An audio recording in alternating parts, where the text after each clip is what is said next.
अस्सलाम वालेकुम वरहमतुल्लाहि वबरकातुहू। अल्लाह ताला से दुआ है कि आप सबको अपनी हिफ्ज़ व मान में रखे। आज का मेरा मौजू anti depressant, anti anxiety medicines और स्लीपिंग पिल्स, ट्रैंकुलाइज़र्स इनको कवर करेगा। इनके नुकसानात क्या हैं, इनको लोग क्यों लेते हैं और इनको छोड़ा कैसे जा सकता है और इनके विड्रॉल्स और साइड इफ़ेक्ट्स सभी चीज़ों को मैं कवर करने की अल्लाह ताला के फ़ज़ल और करम से इंशाअल्लाह पूरी कोशिश करूँगा। और इस वीडियो को पूरा देखिएगा क्योंकि इसमें बहुत से इंपॉर्टेंट फैक्टर्स जो हैं वो डिस्कस किए जाएंगे जिनका आपकी ज़िंदगी से बहुत ज़्यादा गहरा ताल्लुक हो सकता है। दो तरह के लोग ये मेडिसिन लेते हैं। इसमें पहली किस्म उन लोगों की होती है जिनको वाक़यातन इन अद्वियात की ज़रूरत होती है, जैसे बाइपोलर और शिज़ोफ्रीनिया, फिर ऑटिज़म। ऑटिज़म की तो खैर कोई ख़ास मेडिसिन नहीं होती है नींद की दवाइयों और थेरेपीज़ के अलावा, लेकिन फिर भी ज़रूरत तो पड़ती है। और एडीएचडी और बहुत सारी इस किस्म की बीमारियां जब शिद्दत पे पहुंच जाती हैं, ख़ास तौर पे ओसीडी की बहुत सी स्टेजेस ऐसी हैं जिनमें पेशेंट अपने ओन पे सरवाइव नहीं कर सकता। तो ऐसे लोग तो उनको तो लेनी पड़ती है मेडिसिन। उन इस कैटेगरी को भी मैं डिस्कस करूंगा। और लेकिन आज जो मेरा ख़ास तौर पर फोकस है वो ऐसे लोग हैं जो दूसरी किस्म के होते हैं।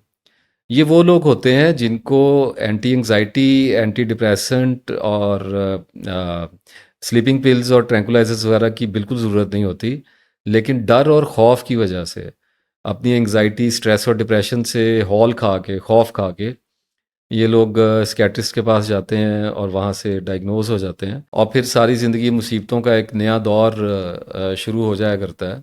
स्लीपिंग पिल से ये आमतौर पे कहानी शुरू होती है और उसके बाद फिर एंटी एंग्जाइटी मेडिसिन्स और फिर एंटी डिप्रेसेंट्स तक पहुंच जाती है और बहुत ज़्यादा कॉम्प्लिकेशंस बन जाया करती हैं लोगों की ज़िंदगियों में। तो इस सारे मामले को आज मैं देखता चला जाऊंगा। देखिए, सबसे पहली बात जो है वो पाकिस्तान में मेरा एक रफ़ एस्टिमेट है कि 70-80% लोगों को, और पूरी दुनिया में भी यही खैर सूरत हाल है, ये पता ही नहीं होता कि उनको एंग्जाइटी सिर्फ हुई थी। उनको कोई सीवियर क्लिनिकल डिप्रेशन या कोई डिसऑर्डर ऐसा नहीं हुआ है, कोई बाइपोलर या शिज़ोफ्रेनिक वो नहीं हो गए। लेकिन डर और खौफ, जैसे मैंने पहले आपसे अर्ज़ किया, उसकी वजह से चूँकि कोप नहीं कर पा रहे होते हैं, मैनेज नहीं कर पा रहे होते हैं अपनी लाइफ को, बहुत ज़्यादा खौफ खा जाते हैं, तो उसके नतीजे में इन अद्वियात का उनके साथ रिलेशन बन जाता है। और इन मेडिसिन में सबसे पहली जो लाइन पहले मैं डिस्कस कर चुका हूँ कि आईबीएस की वीडियो एक हुई है, उसमें मैंने बयान किया कि लोग मैदे की ख़राबी और उसकी वजह से जो गैस्ट्राइटिस और इशू वगैरह आते हैं लोगों को, ब्लोटिंग वगैरह, उसकी वजह से दिल घबराना, नौजिया और चक्कर आने लग जाते हैं, सर दर्द करने लग जाता है, नींद उड़ जाती है। तो इन सिम्टम्स को लोग एंग्जाइटी के सिम्टम्स समझने लग जाते हैं, जो कि किसी हद तक एंग्जाइटी के इनिशियल किक स्टार्ट सिम्टम तो हुआ करते हैं, लेकिन इसका मतलब ये नहीं होता कि आप एंग्जाइटी और स्ट्रेस के पेशेंट बन गए हैं। खैर, अब लोग सबसे पहले तो यही है जो हमारे यहाँ अब चलता है, एक रिवाज है कि बेंजोडियाज़ापीन लेते हैं, जिसमें जैनक्स आ जाती है, लेक्सोटानिल आ जाती है, उसके बाद 81 भी है और बहुत सारी चीज़ें, बहुत सारी ऐसी इसमें मेडिसिन आ जाती हैं जिनको लोग लेना शुरू कर देते हैं। और उसका वाहद मकसद यही होता है कि एक तो पैनिक अटैक वगैरह से बचा जाए, और दूसरा कुछ नींद आने के असबाब पैदा हो जाएं, आराम से बंदा रात को सो जाता है, आँख नहीं खुलती, खौफ नहीं आता, और अगला दिन कुछ बेहतर गुजरने की कुछ सबील पैदा हो जाती है। इस सारे मामले में यहाँ तक तो अगर बात रहे तो ठीक है, लेकिन प्रॉब्लम तब पड़ती है जब ऐसी बेंजोडियाज़ापीन वगैरह को अगर आप 1.5-2 महीने मुसलसल इस्तेमाल कर लें, 3 महीने भी, चार बार बार अर्ज़ कर चुका हूँ कि कोई भी मेरी बात को फ़िक्स रियलिटी के तौर पे ना, स्टैटिक रियलिटी के तौर पे ना लिया करें। बहुत से लोग ऐसे हैं जो 4-4 5-5 साल से, बल्कि मैं तो ऐसे लोगों को जानता भी हूँ जो 20-20 साल से भी ज़ैनक्स वगैरह, एल्प वगैरह, एल्प्राज़ोलम वगैरह ले रहे हैं और उनको कुछ ख़ास साइड इफ़ेक्ट नहीं आते। लेकिन ये बहुत रेयर होते हैं ऐसे लोग, और आम तौर पे लोगों को बड़े सीवियर साइड इफ़ेक्ट आते हैं। साइकोलॉजिकल इफ़ेक्ट्स भी आते हैं और उसके साथ फिज़िकल इफ़ेक्ट्स भी आते हैं। अच्छा, जिन लोगों को साइड इफ़ेक्ट नहीं आते, ये जो माइनॉरिटी है, वो ऐसे लोग होते हैं जो मेरे अपने मुशाहिदे में बात आई है, जो मेडिसिन को अब्यूज़ नहीं करते। फॉर एग्ज़ाम्पल अगर मेडिसिन लेनी है, रात को सोने के लिए लेनी है, तो कुछ लोग मैंने ऐसे देखे हैं जो आटे में नमक के बराबर हैं ऑब्वियसली, जो रात को सोने से आधा घंटा पहले मेडिसिन लेंगे, आंखें बंद करेंगे, लाइट बुझाएंगे और नींद में चले जाएंगे, और उसका कोई किक इन वगैरह को एंजॉय नहीं करेंगे, क्योंकि ये जो जेनेक्स और एल्प और लेक्सोटनिल वगैरह होती हैं, जब आप इनको लेते हैं तो 15-20 मिनट के बाद इनका इनिशियल किक इन होता है, जिसमें आपको बड़ी रिलैक्सेशन और पीस, और वो गाबा रिसेप्टर थोड़ा सा इस पे बार बार बात हो चुकी है, थोड़े से ज़रा स्टिमुलेट हो जाते हैं, तो उसकी वजह से आदमी को बड़ा अच्छा फील होता है, उसे ऐसा लगता है कि मेरी एंग्जाइटी जो है सबसाइड हो गई है। तो लोग इस टाइम को इंजॉय करना शुरू करते हैं, मेजॉरिटी की बात कर रहा हूँ। तो उसको ले लेंगे टैबलेट को, चाय पी लेंगे, उसको कोई बुक वगैरह पढ़ लेंगे, थोड़ा रिलैक्स हो जाएंगे, कोई गपशप लगा लेंगे, थोड़ा फ़ोन यूज़ कर लेंगे, तो इसका अब्यूज़ करना शुरू कर देते हैं। ड्रग का अब्यूज़ बहुत ज़्यादा होता है। आप लोग में से जो देख रहे हैं, जो लोग करते रहे हैं, उनको मेरी बात का आइडिया हो रहा होगा कि ये एक विशियस लूप होता है जिसमें लोग फंस जाते हैं, और ये आमतौर पर एक नशे की शक्ल इख्तियार कर जाया करता है। तो लेकिन ऐसे लोग मैंने बहुत कम देखे हैं। आम तौर पे साइड इफ़ेक्ट आना ही आना होता है। अब साइड इफ़ेक्ट पे अगर आप मेरी कोई मुकम्मल बात सुनना चाह रहे हैं, तो मेरी सीरीज़ है, उसका लिंक मैं डाल देता हूँ वीडियो में, वो देख लीजिएगा। एंग्जाइटी, स्ट्रेस और डिप्रेशन के ऊपर 11 एपिसोड की सीरीज़ है, उसमें मैंने सारे साइड इफ़ेक्ट्स को इन डेप्थ डिस्कस किया है। वही सारा कुछ शुरू हो जाता है जो बार बार बताया जा चुका है। जितने भी सिम्टम्स आप में से किसी को भी हैं, वही होते हैं। और इस मामले में जाके हम थोड़ा सा डिस्कस करेंगे कुछ। एक ख़ास स्टेज आती है जिसको लोग आमतौर पर अंडरस्टैंड करने में नाकाम हो जाते हैं, उसको विड्रॉल्स कहा जाता है। और विड्रॉल्स भी बेसिकली बॉडी का जो थ्रेश होल्ड है वो अचीव हो जाता है, टॉलरेंस बिल्ड हो जाया करती है। अब टॉलरेंस बिल्ड होने में बड़ा सिंपल मैकेनिज़्म है, कोई ऐसी ये कॉम्प्लिकेटेड चीज़ नहीं है। इसमें होता ही है कि फॉर एग्जांपल अगर कोई शख्स, कोई इंसान रात को ले रहा है ज़ैनेक्स सोने के लिए, बाकी मेडिसिन पे मैं आता हूँ साथ साथ, तो अगर वो रात के वक्त मेडिसिन ले रहा है तो 2 महीने 3 महीने हर एक बॉडी का अपना अपना रिस्पॉन्स करने का एक बिहेवियर होता है, लेकिन एक वन सर्टन डे ऐसा आता है जिसमें उसका जो असर है वो कम होने लग जाता है। और उसकी निशानी ये होती है कि जो अगला दिन होता है उसमें बहुत ज़्यादा डिप्रेशन, सैडनेस, चिड़चिड़ापन, गुस्सा, एंगर के बाउट्स आते हैं, मेनिया आने शुरू हो जाते हैं, खौफ आने शुरू हो जाते हैं, फोबिया स्टार्ट हो जाते हैं, लेथार्जिक हो जाते हैं लोग, लॉट ऑफ सिम्टम्स, बहुत कुछ आने लग जाता है। इसका मतलब ये होता है कि सुबह रात को जो आपने टैबलेट ली थी, वो अगली रात तक का उसका जो दरमियान का वक्त है, 24 घंटे का जितना भी वक्त है, उसके दरमियान में आपको विड्रॉल्स आ रहे हैं। अगर आप इस सिस्टम को अंडरस्टैंड करने की कोशिश करें, तो मैं आपको मिसाल देता हूँ। जैसे जो अल्कोहलिक लोग हैं, ड्रिंक करते हैं, वो जब रात को शराब पी लेते हैं और उसके बाद अगले दिन सुबह उठते हैं, तो उसके बाद उनका इंटरडोज विड्रॉल शुरू हो जाता है। ये अपनी अपनी कैपेसिटी पे होता है। कुछ लोग 15 दिन निकाल जाएंगे, कुछ लोग वीकेंड पे पिएंगे, कुछ लोग हर रोज़ पीना शुरू कर देते हैं। लेकिन एक बात तय है कि आहिस्ता आहिस्ता इंटरडोज विड्रॉल जो है वो स्क्वीज़ होना शुरू हो जाता है। उसके दरमियान का जो फासला होता है, वक्त होता है, वो कम होना शुरू हो जाया करता है। और क्योंकि बॉडी टॉलरेट कर गई होती है उस डोजेज को, उसके लिए कम पड़ जाती है वो, तो फिर या तो डोजेज बढ़ाई जाती है, और अगर डोजेज बढ़ाने का आइडिया आपके डॉक्टर आपको नहीं देते, तो वो फिर ये करते हैं कि आपकी टैबलेट की रूटीन ज़्यादा कर देते हैं। मतलब अगर रात को ले रहे थे, साथ में सुबह लेनी शुरू कर देंगे।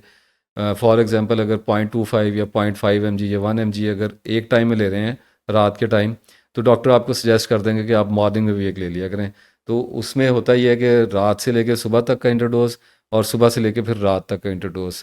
तो एक टेम्प्रेरी सा फिर एक फेज़ आता है सेटिस्फेक्शन का, ऐसे लगता है जैसे मामला हल हो गया है। लेकिन मामला हल नहीं हुआ होता, उसे सप्रेस किया होता है, थोड़ी देर के लिए ब्रश साइड कर दिया होता है, तो वो पेंडिंग तो होता है। उसके बाद कुछ देर के बाद वही कोई 2 महीने 4 महीने साल 2 साल के बाद आखिरकार फिर वही स्टेट इंसान पे आ जाती है, और वही मामला तो उसके साथ शुरू हो जाते हैं कि वो उन्हीं इंटरडोज विड्रॉल में फंस जाया करता है। और ये हर स्लीपिंग पिल लेने वाले के साथ होना ही होना होता है।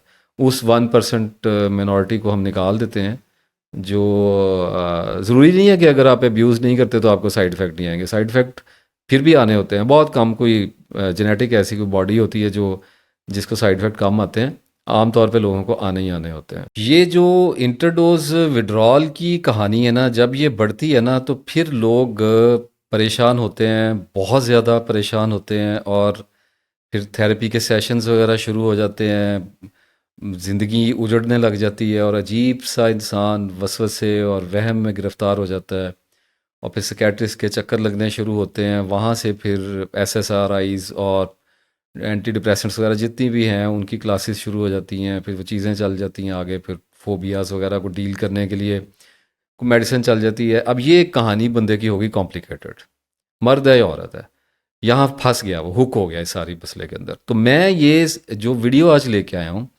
ये मैं उस क्लास के लिए लेके आया हूँ, उन लोगों के लिए लेके आया हूँ जिनको ये गुमान हो गया है कि उनको एंग्जाइटी है, उनको डिप्रेशन हुआ हुआ है। इसकी निशानियाँ होती हैं। देखिए, सबसे पहली निशानी ये है कि पहले भी कई बार बयान किया कि अगर ओसीडी है, थोड़ा बहुत रिपीटेटिव, जो बार बार सोचों का आना, एक सोच का पीछे पड़ जाना, ऑब्सेशंस होते हैं। हम कोई आदमी ऐसा नहीं है जो किसी ना किसी एक दो ऑब्सेशंस में हर वक्त गिरफ्तार नहीं होता। किसी को औरत का ख्याल सर पे चढ़ा होगा, पैसे का चढ़ा होगा, बाहर जाने का भूत सर पे सवार होता है, किसी को कोई एजुकेशन में टॉप करने का, हर वक्त कोई ना कोई, मतलब दो तीन चार ऑब्सेशंस भी होते हैं। और ये ऑब्सेशंस घूम रहे होते हैं प्रायोरिटी के हिसाब से, कि इनमें से कोई एक ऑब्सेशन ऐसा होता है जो ज़्यादा फ्लेयर अप हो जाता है। जैसे अगर कोई किसी औरत के साथ मोहब्बत हो गई है तो बाकी ऑब्सेशंस जो हैं वो थोड़े नीचे चले जाएंगे, और ये जो ऑब्सेशन है ये ऊपर आ जाएगा, और फिर जहन जो है वो इसी के खब्त और खलजान में मूव करेगा। तो this is OCD, simple obsessive है कंपल्सिव डिसऑर्डर स्टार्ट हो गया। कुछ लोग ऐसे होते हैं जिनको सुसाइडल थॉट आने लग जाती है, कन्विंसिंग थॉट आने लग जाती है बहुत ज़्यादा। किसी को मार दूं, अपने आप को मार दूं, घर वालों को मार दूं, लोगों को मैं, मतलब डिफरेंट काइंड के आइडियाज़, इवल आइडियाज़ आना शुरू हो जाते हैं, खुदकुशी के तरीके सोचने लग जाते हैं। ये ओसीडी है, ये बीमारी है। अब किसी भी वजह से हो गई है, जेनेटिकली हो गई है, किसी दबाव पड़ने से हो गई है, किसी ऑब्सेशन के फ्लेयर अप होने से हो गई है, कोई प्रॉब्लम वाली बात नहीं, साइकियाट्रिस्ट के पास ही जाना है। इनके लिए भी मैं, अगर आप इस कैटेगरी में फॉल कर रहे हैं तो डोंट वरी एट ऑल, इस वीडियो में मैं आपके साथ भी बात करता चला जा रहा हूँ। इस वीडियो को मायूस होकर छोड़ने की या स्किप करने की या टाइमलाइन को आगे पीछे करने की ज़रूरत नहीं है। मेरे साथ जुड़े रहिए, सारी चीज़ें डिस्कस होंगी इंशाल्लाह ताला। उसके बाद कुछ लोग होते हैं जो जिनको शिज़ोफ्रीनिया हो जाया करता है। इससे पहले बाइपोलर भी एक बहुत बड़ी डिजीज़ है। ये एक अपनी तर्ज की एक, यूँ समझ लें कि मेनियाज होते हैं इसके अंदर। गुस्सा आएगा तो चीज़ें तोड़नी शुरू कर देंगे, बहुत ज़्यादा मारपीट करेंगे लोग, फिर सेक्चुअली बहुत ज़्यादा हाइपर एक्टिव हो जाते हैं। मतलब किसी भी चीज़ की तरफ जब रुख करेंगे तो बहुत ज़्यादा हाइपर होके करेंगे, एक्सट्रीमिटीज़ आ जाती हैं, और पल में तोला पल में माशा। और आम तौर पे अक्सरियत में हमारे घरों में बाइपोलर के पेशेंट होते ही हैं, डायग्नोज नहीं हुए होते। और इनको मैं एक्चुअल बाइपोलर नहीं कहता, होती है कसर जिसको कहते हैं ना, थोड़ी बहुत कसर होती है इन लोगों को। अपने आप को ट्रीट करने की कोशिश करें, अगर ये एक्सेप्ट कर लें कि हमें कोई थोड़ा सा नफसियाती मसला भी पड़ा हुआ है, तो फिर अल्लाह बेहतरी की सबील निकालता है। एक आदमी मानने को तैयार नहीं है, वो उसका इल्ज़ाम दूसरों पर धरना शुरू कर देता है, कभी इधर कभी उधर, तो फिर तो सारी ज़िंदगी मास्किंग करते गुजरती है ना। एक ये प्रॉब्लम आ गई। अगर मेनिया बहुत ज़्यादा आ रहा है, गुस्सा आता है बहुत ज़्यादा, तो घर में बहुत बड़े बड़े तमाशे लगने शुरू हो जाते हैं, तो फिर ऑफिस में लड़ाइयाँ हो रही हैं, बाहर लोगों के साथ लड़ाइयाँ हो रही, तो बाइपोलर है। मेडिसिन लेनी पड़ेगी, लिथियम लेना पड़ेगा। भी आजकल तो लेंजापिन वगैरह की मुझे कुछ इन्फॉर्मेशन आ रही है कि वो यूज़ करते हैं, आई डोंट नो, उसके बारे में ज़्यादा नहीं पता। लेकिन कंसल्ट टू योर स्कैट्रिस्ट, डॉक्टर की अपनी जगह है, अपनी इंपॉर्टेंस है, वो हमारे लिए काबिल एहतराम है, वो आपका इलाज करेंगे। उसके साथ आपको और क्या क्या करना पड़ेगा वो भी मैं आगे बताता हूँ जाके। फिर शीज़ोफ्रीनिया के बारे में मैं आपसे एक बड़ी अजीब बात अर्ज़ करूं कि मेरे मुशाहिदे में ये बात आई है, जब से ये काउंसलिंग वगैरह शुरू हुई। कर तो मैं 5 साल से ही रहा था, लेकिन अब काउंसलिंग के कुछ पैरामीटर्स चेंज हुए हैं, तो उसमें भी मुझे एक बड़ी अजीब सी अवेयरनेस दिखाई दे रही है कि लोगों के बच्चे शिज़ोफ्रीनिया का शिकार हैं, और लोग खुद भी शिज़ोफ्रीनिया का शिकार हैं, और उस उसको मंसूब किया जाता है जिन्नात के साथ, उसको मंसूब किया जाता है कि मुझ पे साया हो गया है, मुझ पे किसी ने काला जादू करा दिया है, मेरे बच्चे पे कुछ हो गया है, उसके टोने टोटके कराए जाते हैं, उसके लिए अमलियात किए जाते हैं, उसके लिए पढ़ाइयाँ की जाती हैं, नज़र न्याज बांटी जाती है, आमलों के साथ ताल्लुकात बनाए जाते हैं और पैसा खिलाया जाता है। होश के नाखून लेने की ज़रूरत है। अगर आपके बच्चे को, स्पेशली मैं उन पेरेंट्स के लिए बात कर रहा हूँ जिनके बच्चों को प्रॉब्लम है, अगर बड़े लोग मेरी बात सुन रहे हैं उनको तो खुद ब खुद ही समझ आ जानी है, अगर वो अपने लिए उनको खुद प्रॉब्लम हो रही है। लेकिन फॉर गॉड सेक, अगर आपके बच्चे को हीरिंग आती है कान में, उसको विस्परिंग आती है, उसको ऐसे एंटिटीज़ उसके साथ बातें करती हैं, कुछ लोग, कोई औरतें, कोई मर्द कोई एक औरत उसके साथ उसको मशवरे देता है, उसको ऐसे लगता है कि मैं वॉशरूम में जाता हूँ, मुझे आवाज़ सुनाई देती है, मैं अपने बेड पे आकर रात को लेटता हूँ तो मैं जब नींद में जाने लगता हूँ तो मुझे आवाज़ें सुनाई देती हैं, तो शिज़ोफ्रेनिया का सिम्टम स्टार्ट हो गया, स्किज़ो हो रहा है बच्चा।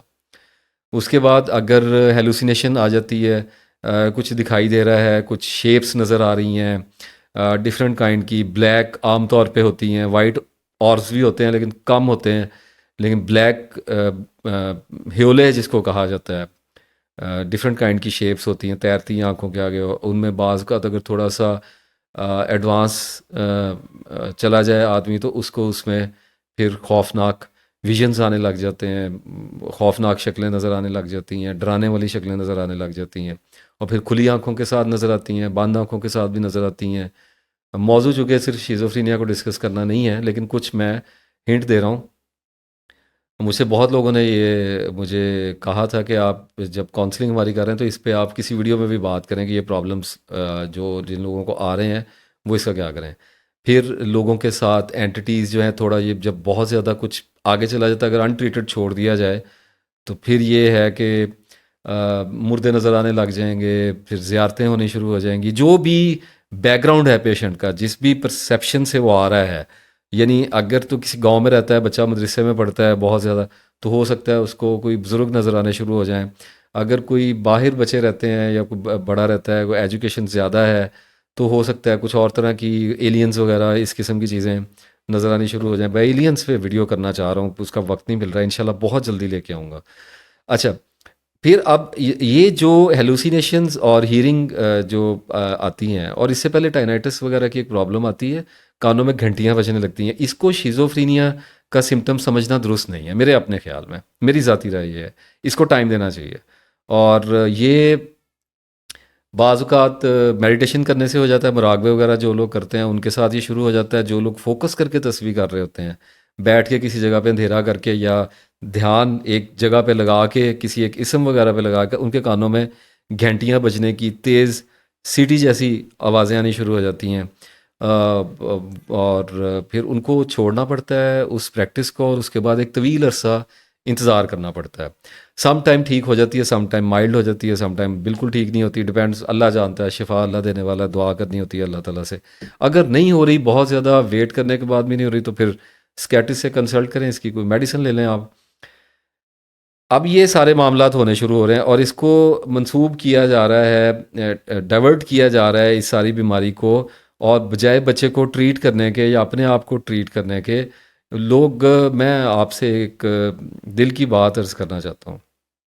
मैं बहुत सारे ऐसे लोगों से मिला जो अपने आप को तसव्वुफ़ की बड़ी बुलंदियों पे समझते थे, और बड़े उस गौटी एक वर्ड होता है जिसका मतलब लंबी दाढ़ी, सफ़ेद और लंबे बाल, और उस जो भी मामलात होते हैं जिसे कहते हैं, पूरा मॉकिंग पूरी हुई है, और उन्हें लगता है कि उनके साथ आसमान वालों की दोस्ती है, फरिश्ते उनसे मिलने आते हैं और इस किस्म की चीज़ें। लेकिन जब उनको डीपली बैठ के मैंने एनालाइज़ किया तो मुझे ये पता चला, अंदाज़ा हुआ कि वो शिज़ोफ्रेनिक होते हैं, और खप्ते अज़मत इसमें हो जाया करता है, बहुत ज़्यादा चांसेस होते हैं हायर। बाइपोलर लोगों में भी ये चीज़ होती है, अपने आप को अजीम समझने वाली, लेकिन शिज़ोफ्रेनिया में तो बहुत ज़्यादा होती है। अब अपने आप को चूज़न वन समझने लग जाते हैं, बरगुज़ीदा समझने लग जाते हैं, ख़ास आदमी, किसी ख़ास मिशन के लिए आया हुआ, कोई ख़ास काम करने के लिए, या किसी ख़ास अकल को रखने वाला। और ये तसव्वुफ़ में भी, अल्लाह की तलाश में भी ये बहुत बड़ी एक एक पिटफॉल, एक हर्डल, हिंड्रेंस के तौर पे सामने आता है कि इंसान खब्ते अज़मत का शिकार होकर जा अल्लाह ताला की तरफ रहा होता है, लेकिन अपनी अना के जब वो खुदा बने थे यगाना बना ना गया। वो क्या था पहला दूसरा था, खुदी का नशा चढ़ा आप में रहा ना गया, खुदा बने थे यगाना बना ना गया, यगाना का शेर है। तो वो वाला मामला हो जाया करता है। बहरहाल अल्लाह ताला से पनाह मांगनी चाहिए इन सारे मामला से। अगर आपको लगता है कि आपको या आपके किसी बच्चे को, आपके किसी रिलेटिव को इस किस्म के इश्यूज आ रहे हैं, तो ट्रैप होने की बजाय स्कैट्रिस्ट के पास जाना बहुत ज़रूरी है। इसका इलाज है। ये नहीं है कि फौरी तौर पे सप्रेस हो जाता है, लेकिन मेंटेन किया जा सकता है। पेशेंट को किसी न किसी हद तक फाल रखा जा सकता है, गुजारे लायक हो सकता है, समटाइम्स ज़्यादा इंप्रूवमेंट भी हो जाया करती है। मेडिसिन इसकी बहुत ज़रूरी है, यहाँ पे मैं अर्ज़ कर रहा हूँ। अब मैं उस क्लास की तरफ वापस जा रहा हूँ जो डर के मारे खौफ का शिकार होके, वसवसों का शिकार होके और मेडिसिन में चले जाते हैं, और फिर इंटरडोज विड्रॉल में आ जाते हैं। ये जो लोग होते हैं ना, इनके बारे में मैं ये कहना चाहता हूँ कि आपका मेडिसिन छोड़ने का टाइम आ गया है। और ये वीडियो तो सुनी वो रहा है जिसको छोड़नी पड़ेगी, तो छोड़नी तो पड़ेगी, वक्त तो आ गया। अब छोड़ना भी एक साइंस है, और छोड़ना भी अकल के साथ होता है। अब इस अकल में जो मामलात हैं उनको थोड़ा सा मैं मज़ीद डिस्कस कर लेता हूँ आपके साथ, लेकिन उससे पहले मैं बेसिकली अब आगे मैं जाऊँगा, एक थोड़ी सी मैं बात करूँगा कॉन्सेप्ट क्लियर करने के लिए। उसके बाद मैं विड्रॉल को लिव करने के बारे में आपके साथ डिस्कशन करूँगा कि इसको भुगतना कैसे है और रिवर्स कैसे करना है अपनी सिचुएशन को, और एंग्जाइटी और स्ट्रेस से बाहर कैसे आना है इंशाल्लाह ताला। अगर आप मेरी बात पूछें तो सवाल ये पैदा होता है कि मैं एंटी एंग्जाइटी और एंटी डिप्रेसेंट लेने के हक़ में क्यों नहीं हूँ। मैंने फिर एक बार अवेयर कर रहा हूँ कि मेरी किसी भी गुफ्तगू का मकसद जाहिल या उजड़ आदमी की तरह ये बयान करना नहीं होता कि सारे छोड़ दो। मैं हमेशा से ही कहता चला आ रहा हूँ कि तबीब की अपनी एक हैसियत है, मैं वो यहाँ पर उस हैसियत को लेके कोई पागल इंसान का किरदार अदा करने नहीं बैठा हुआ। मेरा मकसद अवेयरनेस पैदा करना है इन मामलात के ऊपर। अच्छा, मैं एंटी एंग्जाइटी और एंटी डिप्रेशन लेने के हक़ में इसलिए नहीं हूँ कि जिन लोगों को प्रॉब्लम नहीं है, जो लोग डर गए हैं, जिनको वसवसे, अब बहुत सारी रीज़न्स हैं ना, अब इतनी लंबी वीडियोस हो जाया करती हैं। और फिर कुछ लोग कमेंट्स में आके कहते हैं कि जब मैं ये रिकमेंड करता हूँ ना कि बर्दाश्त करें, इसको फेस करें, तो लोग कहते हैं नहीं जी ये दवाई लें, दवाई से ठीक हो जाता। कोई नहीं ठीक होता दवाई से। दवाई से सप्रेस होता है, दवाई से आपका गुजारा होना शुरू होता है, और गुजारा फॉरएवर होना नहीं शुरू होता। अगर तो दवाई से फॉरएवर गुजारा हो रहा हो तो इस वीडियो को बनाने का मकसद ही कोई नहीं है। मैं तो खुद इस हक में नहीं हूँ। अगर नींद नहीं आ रही है और नींद की गोली लेने से नींद आ जाती है और मसला ख़त्म हो जाता है, बात यहाँ पे ख़त्म हो जाती है, तो फिर क्या ज़रूरत है तरद्दुद करने की। लेते रहें गोली और सो जाया करें रात को, मसला ख़त्म। बात यहाँ पे ख़त्म नहीं होती। साइड इफ़ेक्ट एक ऐसी चीज़ है, और साइड इफ़ेक्ट तो हर चीज़ का ही होता है। पानी ज़्यादा पी लेंगे उसके भी साइड इफ़ेक्ट आना शुरू हो जाएंगे। बात यह है कि जो साइकोटिक मेडिसिन्स होती हैं ना, इनके साइड इफ़ेक्ट भी बड़े खौफनाक होते हैं। आप अगर कोई फिज़िकल कोई जिगर की मैदे वगैरह की दवाई लेंगे, थोड़ा बहुत साइड इफ़ेक्ट फिज़िकल आएगा, आपको बर्दाश्त है, आपकी यहाँ पे प्रॉब्लम नहीं आएगा। अब आप मेडिसिन भी यहाँ के लिए ले रहे हैं तो आपको साइड इफ़ेक्ट भी यहाँ पे ही आना है। और ये तो एक साथ में बोनस लगा हुआ है ना कि वो बॉडी को भी भुगतना पड़ता है। वो तो एक लंबी स्टोरी है। मेरा मामला ये है कि मैं ये कहता हूँ कि अगर आपको एंग्जाइटी हो गई है, अगर आपकी नींदें उड़ गई हैं, अगर आपका मैदा ख़राब हो गया है, अगर आपको खौफ आने लग गए हैं, अगर आपको वसवसे आते हैं, आपको ऐसे लगता है आप ज़िंदगी में फ़ेल हो गए हैं, आपको ऐसे लगता है आपकी रिस्पेक्ट कोई नहीं करता, आपको ऐसे लगता है कि अल्लाह ताला नाउज़ बिल्ला आपकी मदद नहीं कर रहा, आपको चीज़ों के बारे में, अच्छा रिलीजियस ओसीडी वाले जो हैं उनके बारे में मैंने एक वीडियो की हुई है ओसीडी के ऊपर, उसमें मैंने ये डिस्कस किया हुआ है।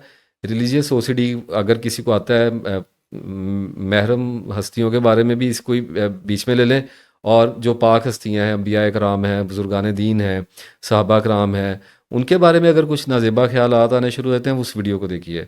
उसके अंदर मैंने प्रॉपर ये बताया हुआ है कि इसको कैसे। और एक वीडियो मेरी और है तौबा के नाम से, उसमें भी मैंने विड्रॉल को फेस करने के ऊपर डिटेल में बात की है, उसको लाजमी देख लीजिएगा। यहाँ पे इस वक्त वक्त नहीं है कि मैं इतनी डिटेल्स को इतना फैला के बात करूं। मसला ये है, अब ज़रा सीक्रेट रिवील करने का वक्त आ गया है, क्योंकि हर वीडियो का एक इंसाइट होता है।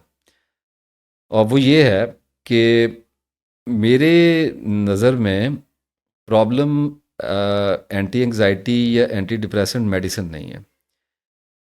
मेरी नज़र में प्रॉब्लम साइड इफ़ेक्ट है, और साइड इफ़ेक्ट भी सिर्फ पेन नहीं है। मैं आपको एक्सप्लेन करता हूँ थोड़ा सा। इस जगह पे, जिस जगह पे आप मेरे साथ आ गए हैं, बिल्कुल साइलेंट होके पूरे फोकस के साथ मेरी बात पे ज़रा कान धरें और मुझे देखें कि मैं आपको कहने क्या लगा हूँ। मुझे ये जो अंदाज़ा हुआ और ये जो अवेयरनेस मेरे अंदर उतरी है, इसकी बुनियाद एंटी एंग्जाइटी मेडिसिन या स्लीपिंग पिल वगैरह नहीं थी। मैं मुराकबा करता रहा हूँ, सीरीज़ की है पूरी मुराकबे पे, लाइफ स्टोरी में भी बताया है। बड़ा तवील अरसा किया और उसमें हील भी कर लिया अपने आप को, और फिर छोड़ा उस मुराकबे को। तो कुछ लोगों ने बड़े क्वेश्चन किए कि आप जब हील हो गए थे, आप बिल्कुल ठीक हो गए थे, तो फिर आपने मुराकबा क्यों छोड़ दिया? आपने, आपको शायद वहम हो गया और आप ख़ता खा गए, आपने मिस इंटरप्रेट कर लिया सारे मामले को। नहीं, मिस इंटरप्रेट नहीं किया। अगर रब्बी ज़िदनी इल्मा बंदा पढ़ता रहे और अल्लाह ताला से दुआ करता रहे और दुरूद इब्राहिम पढ़ता रहे और कुरान पढ़ता रहे, तो मिस इंटरप्रेट होने के चांसेस बहुत कम हो जाते हैं। तो तब जाके ये हौसला मिलता है ना, कलेजा इतना बड़ा होता है कि कैमरे पे आके आप इतने सेंसिटिव इश्यूज़ पे बात करना शुरू कर देते हैं। अब इस सारे मामले को इंशाल्लाह अल्लाह के फजल से खोलते हैं। मैंने अपनी लाइफ स्टोरी में बताया कि मैंने मुराकबा छोड़ा क्यों। वो उसका एक पार्ट था। एक पार्ट मैंने रख लिया था क्योंकि मुझे अंदाज़ा था कि मैंने एंटी एंग्जाइटी और एंटी डिप्रेशन के साइड इफ़ेक्ट्स पे एक वीडियो करनी है। उस वीडियो में, लाइफ स्टोरी वाली वीडियो में, मैंने ये बयान किया कि मैंने मुराकबा छोड़ा क्योंकि मुझे उसमें कोई नॉलेज दिखाई नहीं देता था, सिर्फ प्रैक्टिस दिखाई देती थी। और अल्लाह और अल्लाह के रसूल सल्लल्लाहु अलैहि वसल्लम के बारे में कोई मेरे दिल में इल्म जो है मेरे अंदर पैदा नहीं हो रहा था। मैं उसको बढ़ा नहीं रहा था, सिर्फ प्रैक्टिस करके जज्ब में जा रहा था, एब्जॉर्प्शन में जा रहा था। तो ये एक निशानी उतरी। फिर कुरान पाक में सूरह हज की आयतें मैंने पढ़ी, देख लीजिएगा वीडियो। उसमें आपको, अगर आप, आई होप आपने, आई नो कि आपने देखी होगी।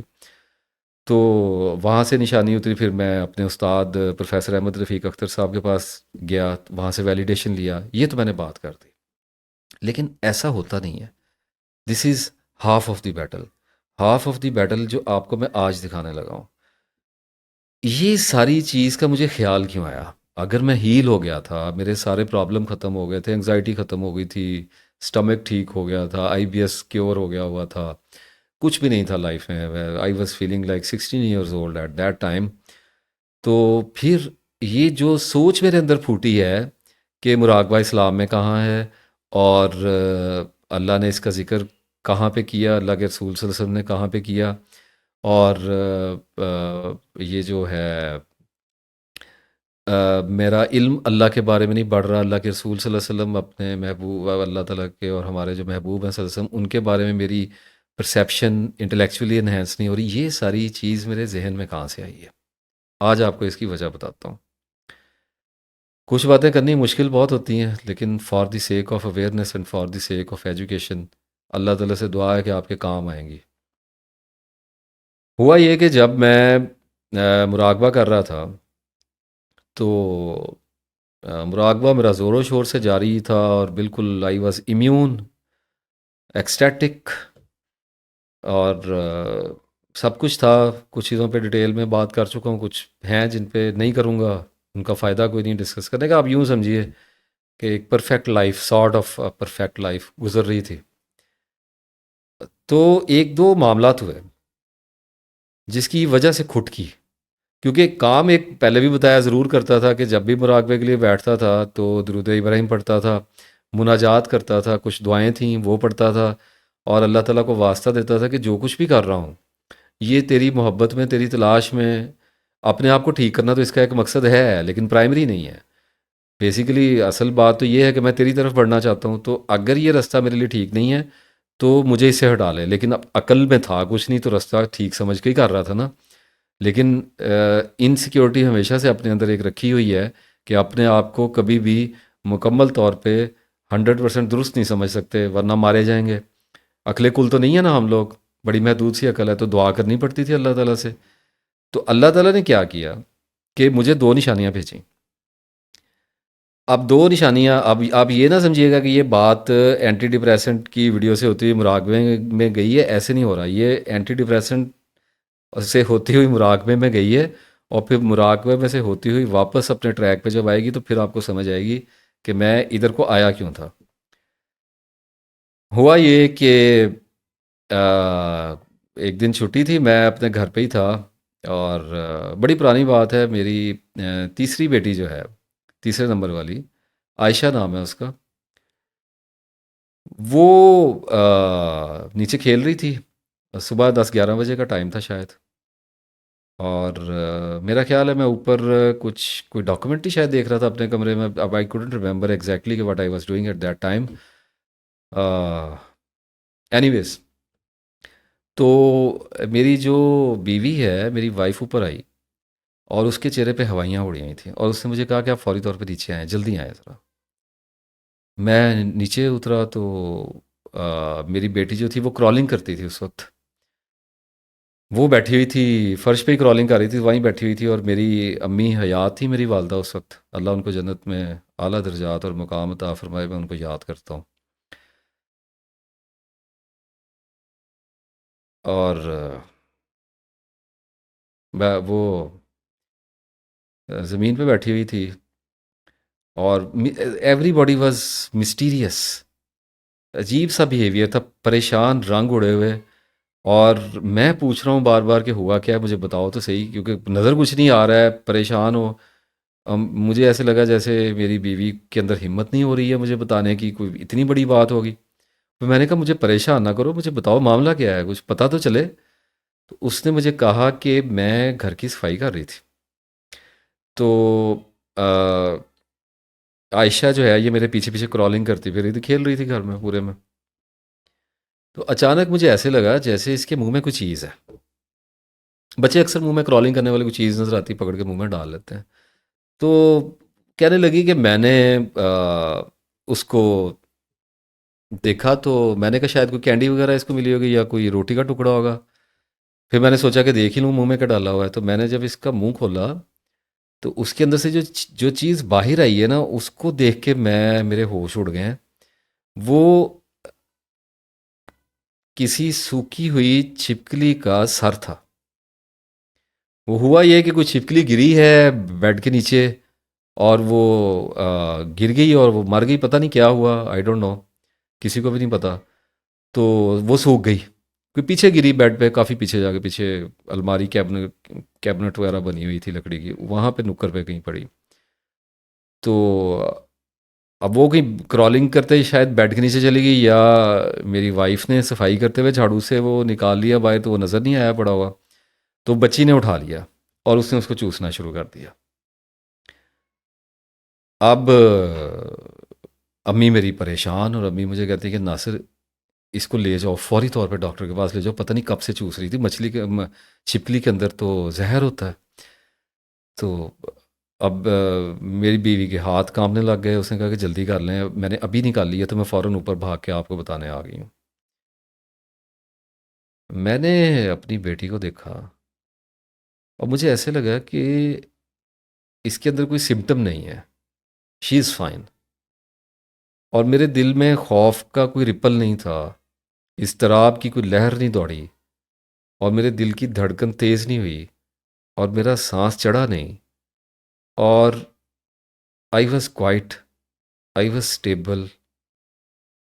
और मुझे ऐसे लगा कि जैसे परेशान होने वाली कोई बात नहीं है। तो मैंने अपनी वालदा को और अपनी वाइफ को ये कहा कि देखें, थोड़ा सा ठहर जाएं, इसको ऑब्ज़र्व करते हैं। अगर इसके अंदर कोई सिम्टम, कोई नौजिया, कोई झाग मुंह से, कुछ भी कलर चेंज होना, कोई इसका रिस्पॉन्स अगर चेंज होता हुआ मुझे फ़ील हुआ, तो बिल्कुल हमारे घर के साथ ही चाइल्ड स्पेशलिस्ट बैठते हैं, बिल्कुल गली की नुक्कड़ पे, तो मैं फ़ौरन इसको उठा के ले जाऊंगा। एंड आई स्टिल रिमेंबर कि मेरी वाइफ ने और मेरी वालदा ने मेरी तरफ थोड़ा सा अजीब नज़रों से देखा कि इसको एहसास क्यों नहीं हो रहा कि ये कितना सीरियस मैटर है। लेकिन मेरे अंदर शायद कोई ऐसी शय उस वक्त थी जो मुझे ये बता रही थी कि कुछ भी नहीं हुआ, और मुझे उससे पहले मैं मुराकबा भी किया था, 1.5-2 घंटे का सेशन मैं करके उठा हुआ था। तो I was very quite from in side of my mind. बहरहाल मैं बैठ गया बच्ची के साथ, मैंने उसका खेलना शुरू कर दिया, 15-20 मिनट बातें की and she was joyful, cheer up थी बच्ची, पूरा रिस्पॉन्स कर रही थी, भाग वॉक कर रही, क्रॉलिंग कर रही थी, आगे आगे मैं उसके पीछे पीछे भाग रहा था। फिर मैंने उसको उठा लिया और उसको थोड़ी देर मैं लेके सहन में फिरता रहा। मुझे तो उसमें कोई प्रॉब्लम नज़र नहीं आ रही थी, और मेरी अम्मी जो थी वो तो मेरी वाइफ से भी ज़्यादा परेशान और एंशियस हो गई बहुत ज़्यादा कि क्या कर रहे हो, किस चीज़ का वेट कर रहे हो, पता नहीं कब से मुंह में डाला हुआ था, तो बेवकूफ़ हो। तो मैंने कहा थोड़ा सा टाइम दे दें। तो इसी कश्मकश में 20-25 मिनट गुजर गए, और फिर मेरी वाइफ ने कहा कि इसको नींद आ रही है, इसके दूध पीने का टाइम है, इसको भूख लगी हुई है। तो उसने फीडर वगैरह उसका बना के दिया बच्ची का, और मैं साथ ही बैठ गया, फीडर पिया, बच्ची फीडर पीते पीते वो सो गई। तो मैंने अपनी वाइफ को कहा कि आप इसके साथ ही यहाँ पे लेट जाएं, और आपने सोना नहीं है, बस लेटे रहें, मोबाइल वगैरह देख लें, कोई चीज़ टीवी शीवी देख लें, और इसको ऑब्ज़र्व करें, अगर कोई प्रॉब्लम हुई तो मुझे बताएं। और मैं ऊपर आ गया, और मुझे पता था कि मेरी बेटी को कुछ भी नहीं हुआ। और वही हुआ कि 3-4 घंटे बाद अम्मी भी रिलैक्स हो गई, वाइफ भी रिलैक्स हो गई, और बच्ची उठी है, उसके बाद वो इट्स गॉन, कोई प्रॉब्लम ही नहीं आया। और मैंने इस चीज़ को सेंस किया, और मुझे इत्मीनान आया बहुत ज़्यादा, और मुझे ऐसा दिखाई दिया कि मुराकबे ने मुझे बड़ी ज़हनी ताकत बख्श दी है, और मुझे अब कोई चीज़ हिला नहीं सकती। और मुझे याद पड़ता है कि उस रात मेरी बीवी ने मुझे कहा कि मुझे शदीद कंसर्न हो रहे थे जब आप इस तरह बिहेव कर रहे थे, आप बिल्कुल पुरस्कून थे, और मैं परेशान हो रही थी कि आपको असर क्यों नहीं हो रहा, बच्ची है आपकी, बेटी है, आप ऐसा कभी नहीं करते, आपको क्या हुआ हुआ है? आप इतने कोल्ड थे, आप इतना मतलब क्लियर दिखाई दे रहे थे कि हमें घबराहट हो रही थी। और उस वक्त उसकी नज़रों में सताइश थी, लेकिन जब ये मामला बीत रहा था तो उस वक्त उसकी नज़रों में मेरे लिए एक अजीब सा एहसास है, जैसे मैं कोई गलती करने जा रहा हूँ। तो बाद में वो हैरानी से पूछ रही थी कि आपको कैसे ये अंदाज़ा हुआ कि बच्ची को कुछ भी नहीं होगा, वरना आमतौर पे लोग डर जाते हैं जैसे हम डरे हुए थे। तो मैंने उसे कहा कि बस माइंड मेरा स्ट्रांग हो रहा है, तो ऐसी चीज़ हो गई। तो बहरहाल निशानी उतरी, लेकिन उस निशानी को मैं ले गया पॉजिटिविटी में। हालांकि असूल की बात यह है कि मेरा परेशान होना बनता था। परेशानी यहाँ पर मैं पहले एक चीज़ डिस्कस कर लूँ, फिर मैं अगली निशानी पे जाता हूँ। 2 निशानियाँ आई थी। पहली बात यह है, क्यों करते हैं लोग मुराकबा? एंग्जाइटी से भागने के लिए, स्ट्रेस से, डिप्रेशन से भागने के लिए, जान बचाने के लिए, अपनी ज़िंदगी बचाने के लिए खौफ खाते हैं, अपनी तकदीर को मकरूह समझते हैं, अल्लाह ताला की आजमाइश को मकरूह समझते हैं। और दूसरी नस्ल के लोग वो होते हैं किस्म के, जो अल्लाह को और निर्वाण, वो भी एक अलग कैटेगरी है, मामला दोनों का एक ही, लालच पे टिका हुआ है कि नॉर्मल लाइफ नहीं गुजारनी, करैक्टर पे काम नहीं करना, कुरान पाक पे गौर व फिक्र नहीं करना, गौर व फिक्र को आंखें बंद करके करना है, इल्म से भागने की कोशिश करते हैं। तो और जो एंग्जाइटी वाले हैं उनको ये होता है कि एंग्जाइटी हमारी सबसाइड हो जाएगी, होती है, थोड़ी देर के लिए होती है। मामला ये है कि उस मौके पे मेरा एंग्शियस होना बनता था। एंग्जाइटी, कुरान पाक में अल्लाह ताला ने फरमाया कि इंसान जो है ये जल्दबाज है। अजूला का लफ्ज़ इस्तेमाल हुआ है, उसको एंग्शियस है उसका इंग्लिश में तर्जुमा, यानी एंग्जाइटी वाला है, जल्दबाज, बेचैन, बेचैनी है इसको। इसका मतलब है कि बेचैनी मेरी फितरत है। अगर मखसूस सूरत हालात में सड़क क्रॉस करते हुए अगर मुझे अपनी जान का फिक्र नहीं है, किसी खौफनाक मुकाम से गुजरते हुए अगर मैं अवेयर नहीं हूँ, अगर अपनी दुकान पे या अपने बिजनेस पे बैठा हुआ मुझे किसी मामलात पे, किसी भी मामले पे शक नहीं होता, अगर मुझे अपनी ज़ात पे शक नहीं होते, अगर मुझे ऐसे मामला जैसे मैंने अभी अपनी बच्ची का आपको बताया, इस पे अगर मुझे बेचैनी नहीं आती, तो इसका मतलब है कि मैं गलत कर रहा हूँ, मेरी लाइफ में कुछ गलत चल रहा है।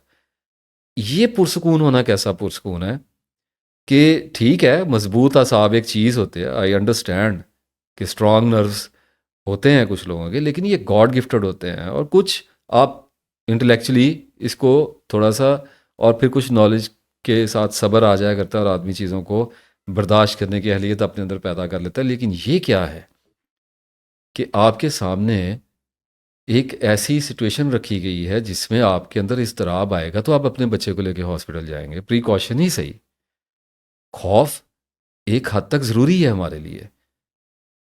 पेन का खौफ़ हमें ज़रूरी है। जान को बचाना हम पे फ़र्ज़ है।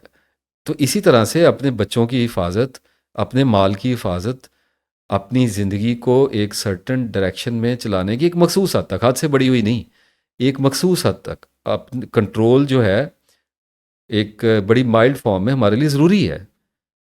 अब खौफ किसी काम के लिए रखा हुआ है मेरी बॉडी के अंदर, मैं इसको कुल्ली तौर पे ख़त्म कर दूंगा तो मैं मर जाऊंगा। देर इज़ नो पॉसिबिलिटी कि अगर मैं बिल्कुल बेखौफ हो जाऊं तो मैं ज़िंदा रह सकता हूं। अगर मुझे पेन का खौफ ख़त्म हो जाए, मुझे हादसात का खौफ ख़त्म हो जाएगा, मुझे एक्सीडेंट्स की परवाह नहीं रहेगी, तो मैं कैसे सर्वाइव कर सकता हूँ इस प्लेनेट पे? तो हमारे लिए ज़रूरी है। बहरहाल मैंने उस वक्त इस एस्पेक्ट पे नहीं सोचा और मैंने मुराकबात को कंटिन्यू रखा और हाइट पे चढ़ता गया और हाइट पे चढ़ता गया। खैर इस वक्त तो मैं मौजू पे ही रहने की कोशिश करूँगा। फिर उतरी है दूसरी निशानी और उसने मेरे कानों में फिर घड़ियाल बजाए।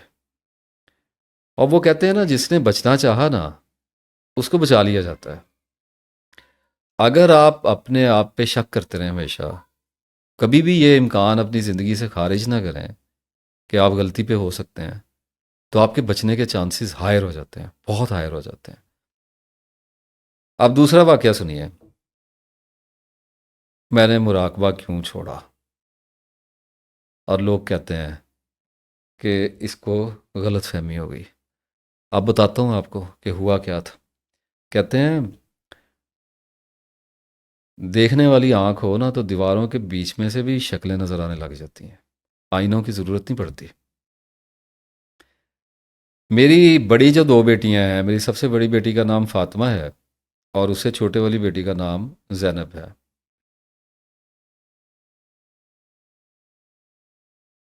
और इस वाक़े के 4-5 महीने के बाद की बात है। मैंने लाहौर जाना था, उससे एक रात पहले यह वाक़या हुआ। 4-5 दिन से मेरी इन दोनों बेटियों में कोई लड़ाई झगड़ा हो रहा था। थोड़ी बड़ी हो रही थी, एक ही साथ 1.5-2 साल का फ़र्क है दोनों में। तो दोस्ती भी बहुत थी और फिर आपको पता है बच्चे जब ग्रो करना शुरू होते हैं तो उनके दरमियान में एक टाइम थोड़ा सा आता है जब उनके आपस में थोड़े लड़ाई झगड़े भी होते हैं, कॉन्फ्लिक्ट्स भी होने शुरू हो जाते हैं। तो ये लड़ती थी आपस में। तो इनकी माँ ने मुझे कई बार कहा कि फ़ातिमा और ज़ैनब जो है ना लड़ती हैं, और कभी कभी फ़ातिमा थोड़ी ज़्यादती कर जाती है। कभी ज़ैनब भी कर जाती थी लेकिन फ़ातिमा भी ज़रा ज़्यादा करने लग गई। तो मैंने अपनी उस बेटी को समझाया, मैंने कहा फ़ातिमा बेटा इसको थोड़ा कंट्रोल करो। क्या होगी, उस वक्त मेरा ख्याल तीसरी चौथी क्लास में थी, छोटी सी तो बच्ची थी। तो उसने कहा बाबा आइंदा नहीं करूँगी, प्रॉमिस कर लिया। फिर अगले दिन मैं आया घर तो मुझे फिर वाइफ ने बताया आज फिर ये लड़ी हैं और फिर इन्होंने एक दूसरे के बाल नोचे। तो इस तरह का वो काम किया तो मैंने थोड़ा गुस्सा किया, मैंने बिठाया दोनों को, मैंने कहा आइंदा ऐसा काम ना करो, हाथ नहीं उठाना एक दूसरे पे, आइंदा नहीं करेंगे, सॉरी होगी। बहरहाल ये 5-6 दिन, एक हफ्ता 10 दिन से ये मामला चल रहा था। आए दिन लड़ पड़ी, दोनों लड़ पड़ी, दोनों लड़ पड़ी। उसने उसकी चीज़ छीन ली, उसकी कॉमन चीज़ है, कोई इतने मसले वाली बात नहीं थी। तो मैं एक रात ऊपर मुराकबा कर रहा था और मेरा सेशन, मैं बैठा हुआ था, 2-2.5 घंटे हो गए थे मुझे बैठे हुए। तो मेरे कानों में मेरी बीवी की आवाज़ आई। वो फातिमा को डांट रही थी और वो काफ़ी ज़ोर से डांट रही थी और उसकी आवाज़ में घबराहट भी थी। तो मैंने आंखें खोली और जो लोग मुराकबे करते हैं उनको पता होता है कि जब आंख खुलती है तो नशे का आलम क्या होता है।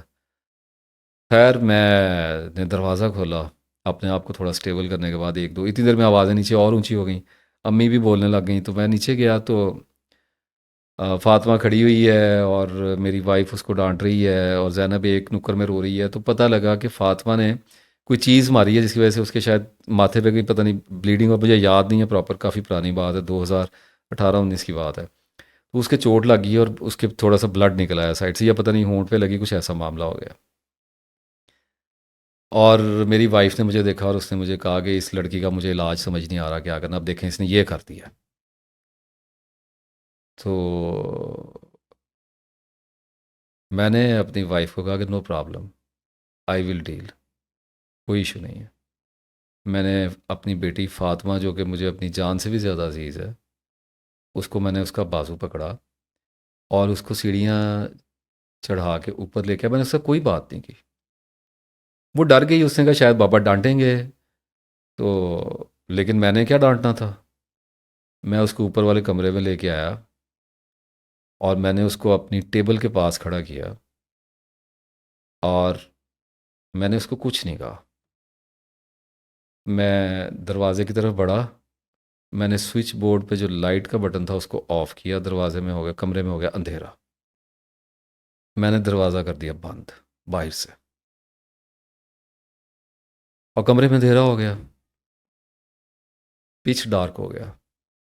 मुझे पता था, मैंने अपने कमरे का ऐसा किया हुआ था सिस्टम के, वो काफ़ी ज़्यादा अंधेरा होता था उसमें। मैं नीचे उतर आया। अब मेरी वाइफ खड़ी थी सीढ़ियों पे। लोग पूछते हैं कि निशानी क्या उतरती है। मैं उसने मुझसे पूछा कि फ़ातिमा ऊपर है। मैंने कहा हाँ, मैंने उसको कमरे में बंद किया है। अब वो माँ थी और वो बच्ची मेरी डरपोक बहुत थी, सेंसिटिव बहुत थी। उसने मुझे कहा मैं ले आऊँ। मैंने कहा ले आओ। वो ऊपर गई है और लेके आ गई है बच्ची को। हार्डली मेरी बेटी जो है वो वहाँ पे 15 सेकंड 20 सेकंड शायद रही होगी, हाफ ऑफ द मिनट शायद मे बी। वो लेके नीचे आ गई और उसके आधे घंटे बाद मेरी अकल लौट आई वापस। और जब मेरी अकल लौटी है ना, तो वो ऐसे बैंड डालती हुई मेरी अकल लौटी है और ऐसा मातम करते हुए लौटी है और मुराकबे को बद्दुआएं देती हुई लौटी है कि जब मेरा होश वापस आया है और मैंने देखा कि ये मैंने क्या किया है। मैं ऐसा आदमी था ही नहीं, मैं कभी भी नहीं था। मैं लड़ सकता हूँ, मैं बोल सकता हूँ। मैं किसी को ऐसा साइकोलॉजिकल टॉर्चर, और वो भी मेरी अपनी बच्ची जिसके बारे में मैं इतना फिक्रमंद हूँ कि वो सेंसिटिव चाइल्ड है, वो मेरी तरह की बच्ची है। मैंने उसके साथ ये क्या किया है। मैंने उसको एक अंधेरे कमरे में बंद कर दिया है। ये एहसास जब मेरे अंदर उतरा है तो आपको क्या बताऊं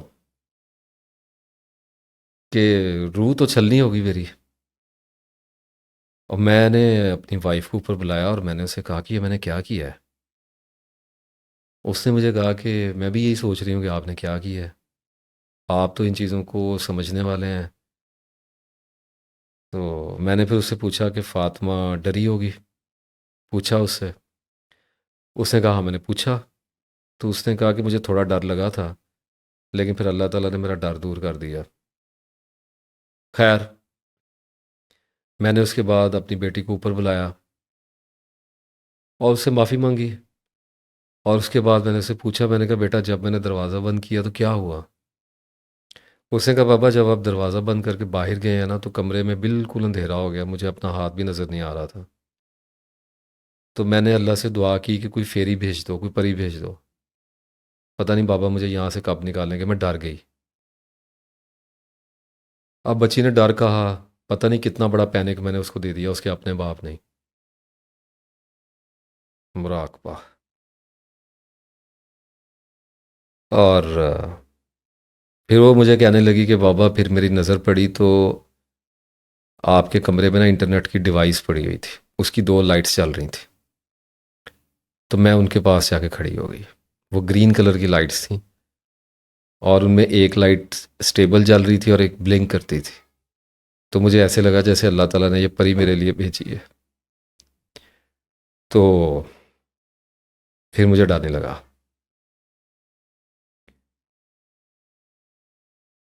खैर फिर मैं 2-3 घंटे कोशिश करता रहा उस बच्ची का ट्रॉमा कहाँ निकलता है, कैसे निकलता है। फिर अल्लाह के आगे रोता रहा कि जिस खौफ से खुद लड़ रहा हूँ, अपनी बच्ची के अंदर वही इन्फेक्शन डाल दी। और फिर रोता रहा। फिर बड़े जो भी मेरे ऊपर गुजरी उसका क्या जिक्र करूँ आपको। खैर जो गुजरी सो गुजरी। अगले दिन लाहौर गया और कुछ काम था, दिल तो मर गया हुआ था कि ये हुआ क्या है, ये मैंने किया क्या है। वो काम निपटा के फिर मैं रात को जब अपनी रेजिडेंस पे आया हूँ, उस वक्त फिर मैंने सोचा कि नासिर इफ्तिखार ये क्या है, अब बता क्या किया है।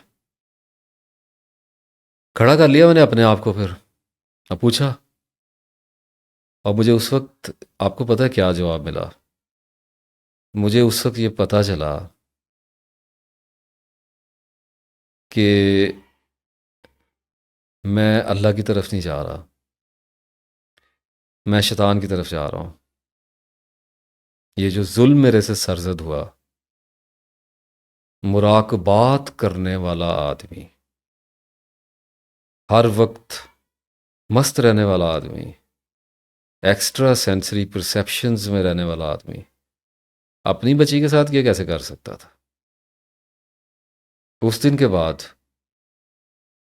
मैंने सोचना शुरू किया, और फिर वो आगे स्टोरी शुरू हुई, जिसमें फिर मुझे पता चला कि मुझे अल्लाह के बारे में नॉलेज नहीं है, मुझे अल्लाह के रसूल सल्लल्लाहु अलैहि वसल्लम के बारे में कोई नॉलेज नहीं है, मेरे अंदर दीन इस्लाम की कोई रग बाकी नहीं है, कोई गैरत और हमीयत मेरे अंदर नहीं है, और मैं इस्लाम से 1000 कोस के फासले पे खड़ा निर्वाण पाने की कोशिशों में किसी हवन्नक इंसान की तरह अहमक पुने का शिकार होके मुराकबे में आसन लगा के बैठा हुआ हूँ।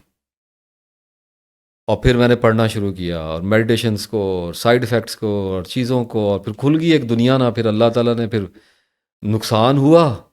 और फिर मेरे जैसे लोग होते हैं, जब तक कोई ज़ोर का धक्का और थप्पड़ ना लगे तो वो फिर मूव नहीं करते।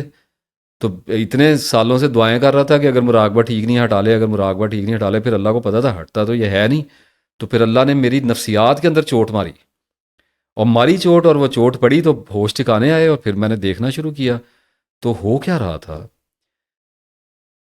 कुछ भी नहीं था। एड्रेनालिन और कॉर्टिसोल और लोब्स और कॉर्टेक्स, इनका सिस्टम मैंने नम किया हुआ था, और मेरा जो रिस्पांस था स्टिमुलस को, वो डिले आ रहा था, वो डिलेड रिस्पांस था। मेरा माइंड डल हुआ हुआ था, और उसके नतीजे में मुझे एनर्जी ज़्यादा फील होती थी, और मैं उनको ये समझता था कि मैं स्पिरिचुअल आदमी हूँ, और मुझे हेलुसिनेशंस होती थी, और मैं चीज़ों को डील करता था। और उसमें फिर छुपा है तो छुपा है, 100 चीज़ों में मज़ा आ रहा है, तो फिर एक चीज़ ऐसी भी निकल आई। और वो निकली तो उसने तो रास्ते खोल दिए मेरे, पता नहीं कैसे कैसे, दीवारों के अंदर से। ऐसे था जैसे दीवारों के अंदर से रास्ते निकल आए हैं। और मुझे एकदम मेरा दिल पकड़ा गया, और मैंने सोचा कि अगर इस चीज़ के साथ मैं चलता रहूँगा तो मुझे तो कभी अल्लाह की ज़रूरत ही नहीं पड़नी। मैं तो सेल्फ सफिशिएंट हो गया हूँ, मैं तो अपने आप में ही एक आर्जी खुदा बन गया हूँ, मुझे तो किसी की ज़रूरत ही नहीं है। मैं हील कर रहा हूँ, मुझे डर नहीं लग रहा, सुपर सेक्सुअल हो गया हूँ, कोई चीज़ टच नहीं करती है मुझे, माइंड मेरा क्वाइट हो गया है। जो काम लोग 10 घंटे में करते हैं, मैं 1 घंटे में कर रहा हूँ। तो मैं क्या बन रहा हूँ? और उस वक्त सोचना शुरू किया, और मुझे ये पता चला कि मेरी जो परसेप्शन है, मेरी जो बसीरत है, मेरा जो विजन है, वो मेडिटेशन इंड्यूस्ड है, यानी मुराकबे के ज़ेरे असर चल रहा है। फॉर गॉड सेक, अगर इस जगह से कोई बात को उचक सका तो उचक लेगा, और अगर कोई ना उचक सका तो फिर अब जो महरूम है सो महरूम है, फिर क्या करें? फिर अल्लाह ने मुकद्दर भी तो पैदा किए ना, तो फिर हमदर्दी कर सकते हैं, और तो कुछ नहीं कर सकते। खुद भी तो भोगा है ना अजियतें और तकलीफ़ें, तो फिर अपनी अपनी भोग के उठेगा, और बाद में फिर शायद हो सकता है किसी टाइम पे नज़र आ जाए। तो अल्लाह से दुआ करें, और पहली बार ज़िंदगी में ये कह रहा हूँ कि इस मौके पे अल्लाह ताला से दुआ कर लें कि आपके दिमाग की रगें खोल दे। अगर आपको सच बताया जा रहा है तो उसको एब्जॉर्ब करने की हिम्मत आपके अंदर दे दे, आपका तासुब ख़त्म कर दे थोड़ी देर के लिए, आपका पर्दा खोल दे। बात ये है, आप जब मुराकबात वगैरह में होते हैं ना, तो आपने अपने माइंड को डल किया होता है, उसकी वजह से जो आपको दिखाई दे रहा होता है वो भी डल परसेप्शन होती है। अब ये जो सारा मामला हुआ, इसके ऊपर तो मैं मुराकबे के अंदर, और पूरा मैंने फिर एविडेंसेस कर दिए हुए हैं, और वो कहते रहें, कहने वाले कहते रहें, और मैं तो डिस्कस नहीं करता। चैनल के ऊपर हिट दिया गया मुझे, और पैनल वर्क वगैरह किया गया। I know everything what you have done to be, और कोई बात नहीं, कितना कर लेंगे, मैं तो नहीं पास आऊँगा। और मुझे पता है जिन लोगों ने किया, अल्लाह ताला इंसान को हारने नहीं देता। जिसे पता है कि वो सच बोल रहा है, अल्लाह उसको नहीं हारने देता। तो बात ये है पी गया मैं इस वक्त बात को एक को, बहरहाल अल्लाह ताला मामलात को ठीक करे। तो वहाँ से निकलते निकलते अब मैं आपको बात क्या एक दूसरा एंकर पकड़ाता हूँ। जब आप मेडिसिन लेते हैं, आपने ली जैनक्स, आपने ली एल्प्राजोलम एल्प लिया, आपने 81 लिया, आपने लेक्सोटानिल, कोई भी आपने रिलैक्सन वगैरह कुछ भी लिया, आपने रात को लिया, आप सो गए, बात ख़त्म नहीं हुई। आपके ख्वाब केमिकल इंड्यूस्ड है। आपका जो अगला दिन जब आपने उठना है, आपकी thought, your thought is your perception actually. तो आपका विजन जो है वो केमिकल इंड्यूस्ड विजन है। आपने रात को जो सब्सटेंस लिया है, आप अगले दिन में जितना भी ब्रुएकार आ रहे हैं, जो भी आपकी लाइफ के बारे में स्ट्रेटजी है, जो भी आपके पर्सपेक्टिव हैं, जो भी आपका ईमान है, जो भी आपका लोगों से बर्ताव है, जो आप ज़िंदगी में देख रहे हैं, सुन रहे हैं, can you believe, can you imagine कि वो सारा सबका सब जो है वो under the influence of that chemical है जो आपने रात को लिया है। और ये खाली रात को नहीं लिया, जो आप तवील अरसे से लेते चले आ रहे हैं। This is called brain fog. आम तौर पे इसको ये कहा जाता है मेरे दिमाग पे धुंध छाई है, मुझे सही समझ नहीं आती चीज़ें, कन्फ्यूजन होती है, उसको लोग ब्रेन फॉग कहते हैं। It's very technical symptom, very deep rooted symptom. आपको, आपका माइंड जो है वो रॉ नहीं है, आपका माइंड आज़ाद नहीं है। अब एक आदमी ने चरस पी ली है, क्यों कहा है अल्लाह ताला ने कि नशे की हालत में नमाज के करीब ना जाओ? पता ही नहीं है क्या कह रहा है, परसेप्शन ही नहीं है, इतना भी नहीं पता कि क्या कह रहा हूँ, मुंह से ही जो निकल रहा है उसका भी नहीं पता। तो वो तो हो गया कि बिल्कुल स्टोन्ड हो गया और धुत हो गए। वहाँ से नीचे उतर के जब हम देखते हैं कि एक आदमी ने चरस पी है, उसकी सारी परसेप्शन जो है ना वो खौफ की है, उसकी सारी परसेप्शन जो है वो इनवर्ड हो गई है, वो इंट्रोवर्ट हो गया हुआ है। एक आदमी ने शराब पी ली है, वो खुल गया है, वो एक्सट्रोवर्ट हो गया है, वो बोलना चाह रहा है, वो स्पीक, एक्सप्रेसिव होना चाह रहा है। तो परसेप्शन जो है वो अल्कोहल बेस्ड हो गया है, अल्कोहल के इन्फ्लुएंस में आ गया हुआ है। तो इसी तरीके से जब आप कोई मेडिसिन लेते हैं साइकोलॉजिकल, अब जिन लोगों को तो मुसीबत पड़ी है उनको तो भी बताता हूँ कि क्या करना है, बहुत कुछ है करने के लिए, वो तो लें ना, किसी मुसीबत के कारण ले रहे हैं ना, लें। ये जिन लोगों को डर लगा था, जिन लोगों को पैनिक अटैक हुआ था, जिन लोगों को थोड़ी घबराहट हुई थी, जिनको चक्कर आया था, उन्होंने जैनक्स उठा के फाक ली है, उनको अगले दिन जो नजर आया वो रियल नहीं है। उनकी सेंसिटिविटीज़ के जो थ्रेशोल्ड हैं वो चेंज हो गए हुए हैं, उनके एंगर लेवल्स मॉडिफाइड हो गए हैं। You are living with a modified brain. आप केमिकल के थ्रू चल रहे हैं, आप अपने माइंड के थ्रू नहीं चल रहे हैं। अब किसी से पूछ लें, जो लोग जैनक्स लेते हैं, एकदम बैठे बैठे गुस्सा आ जाएगा, एकदम बैठे बैठे शाउट करना शुरू कर देंगे। कहाँ से आ रहा है ये सारा कुछ? पहले आपके अंदर था, हाँ मिजाज आपका था एंगर वाला, उसको फ्लेयर कर दिया उसने, एक्सट्रीम पे ले गया चीज़ों को। मेरी नज़र में सबसे बड़ा साइड इफेक्ट जो है एंटी एंग्जाइटी का और स्लीपिंग पिल्स का, सबसे बड़ा साइड इफेक्ट जो है वो ये है कि आपका परसेप्शन जो है वो उस केमिकल के ज़रिए असर हो जाता है। ये सबसे बड़ा, मैं बाकी चीज़ों को तो मारें गोली, बाकी तो मसला ही कोई नहीं है, बाकी हम सह लेंगे। हमें नींद नहीं आ रही है, चीज़ें ख़राब हो गई हैं, बुरे ख्वाब आ रहे हैं, नाइटमेयर, चीज़ों को बंदा बर्दाश्त कर लेता है।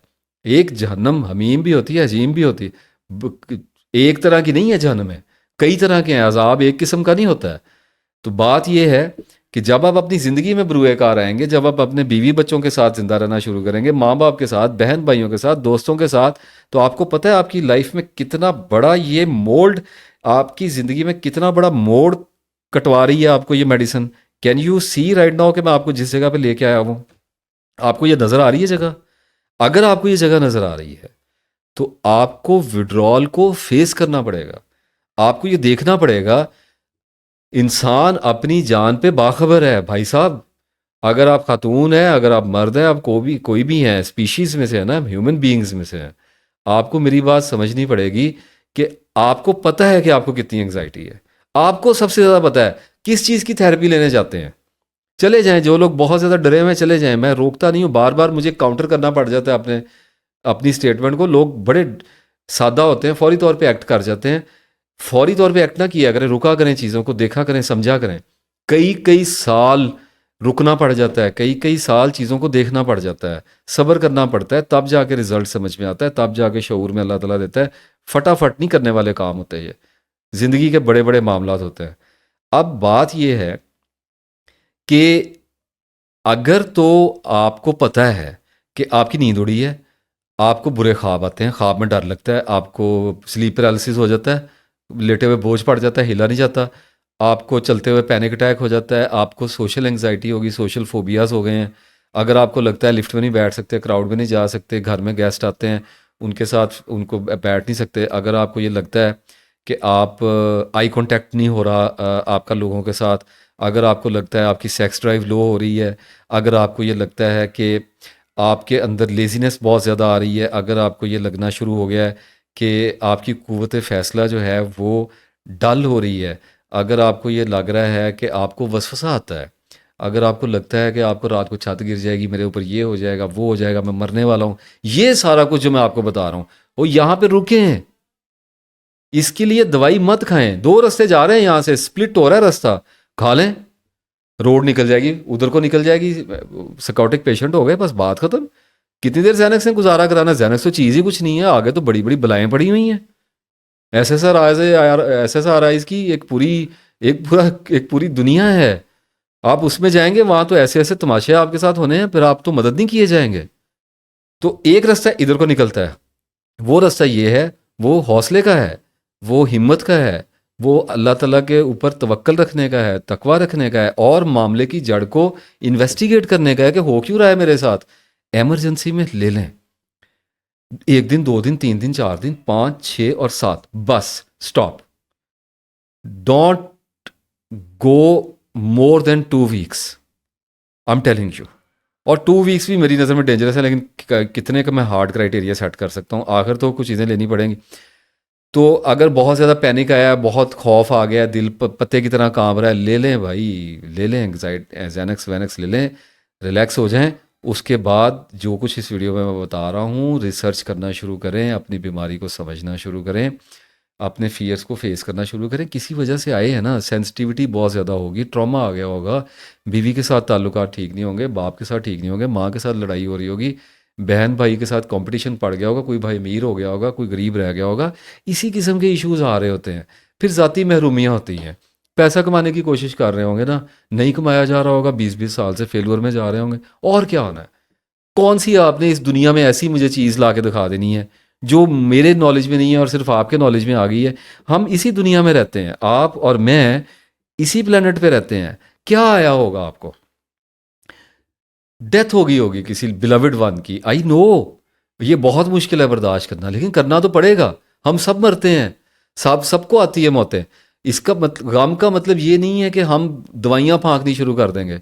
तो आपके साथ कुछ भी हुआ है ना, वो आपके कॉन्शियसनेस के अंदर ही हुआ है, और जब आपके कॉन्शियसनेस के अंदर ही हुआ है तो आपको कॉन्शियसली ही फाइट करना है। For God sake, it's so simple like what. अब जब आप इस एंड पे आते हैं तो मैं कहता हूँ आप 2 तरह के होंगे।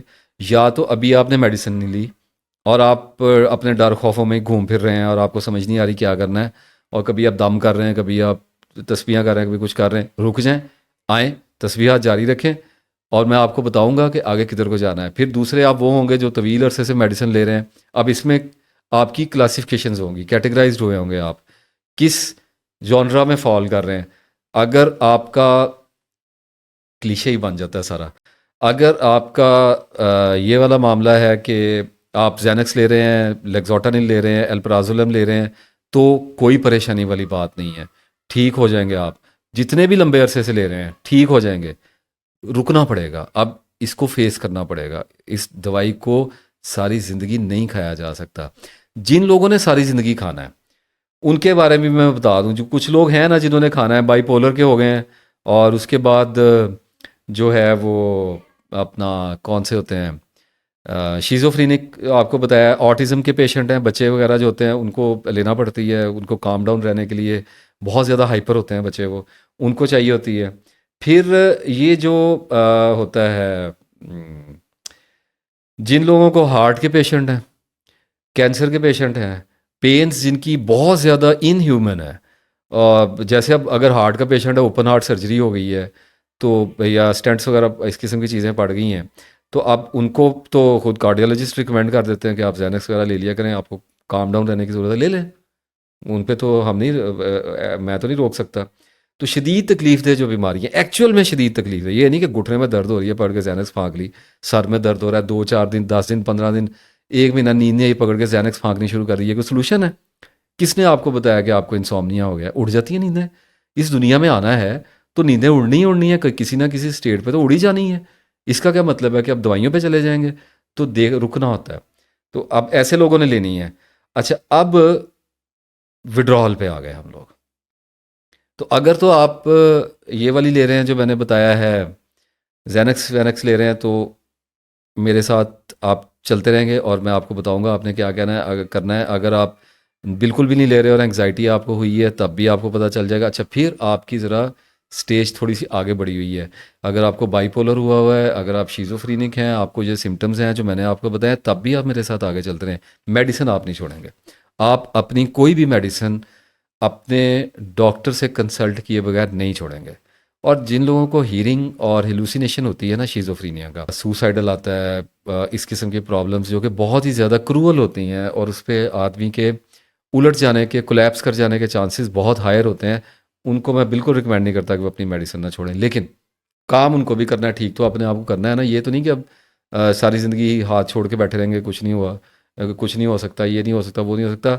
मैं आपको एक बात बताऊँ, बड़े बड़े बाईपोलर के पेशेंट हैं जो सक्सेसफुल लाइफ गुजारते हैं। मिर्गी के मरीज़ हैं जिनको दिन में 2-2 दफ़ा मिर्गी के दौरे पड़ जाते हैं, 3-3 दफ़ा पड़ जाते हैं। लोग 20-20 दवाइयाँ फाँक के भी अपनी ज़िंदगी गुजारते हैं। पस्त हिम्मती वाला कोई काम नहीं करना। हो गई है बीमारी, हो गई है, हेलुसिनेशन आ रही है तो इसमें क्या हो गया? अब इसका मतलब है टांगे तोड़ के बेड पे चढ़ के बैठ जाना है और नवाब बन जाना है और घर वालों को लाइन में खड़ा कर लेना है मुअद्दब के आपकी वो खिदमत करनी शुरू कर दें, और हर वक्त आपकी दवाई खा ली, आपने दवाई नहीं खाई, अब आपको ये हो रहा है, अब आपको हौसला करें, उठ के खड़े हों, अपनी जॉब्स वगैरह पे जाएं। आती है प्रॉब्लम, आ जाया करती है, इसमें कौन सी बात है? इस ये वाला एटीट्यूड जो है, ये सबसे ज़्यादा नफसियाती मरीज़ों में मैंने ये वाला एटीट्यूड देखा, पस्त हो जाते हैं बिल्कुल, जो है ना, हाथ पांव तोड़ के बेड पे बैठ जाते हैं, सारा दिन फजूल में पड़े रहेंगे अपने घरों में, कुछ नहीं करेंगे, लटकते रहेंगे, लेजीनेस, हडरमी आ जाती है। खड़ा करो अपने आप को, अल्लाह के बंदो, ऊपर को निकलो। कितनी देर तक? और देखें, आज तो अगर गुजारा हो रहा है, कर लें गुजारा।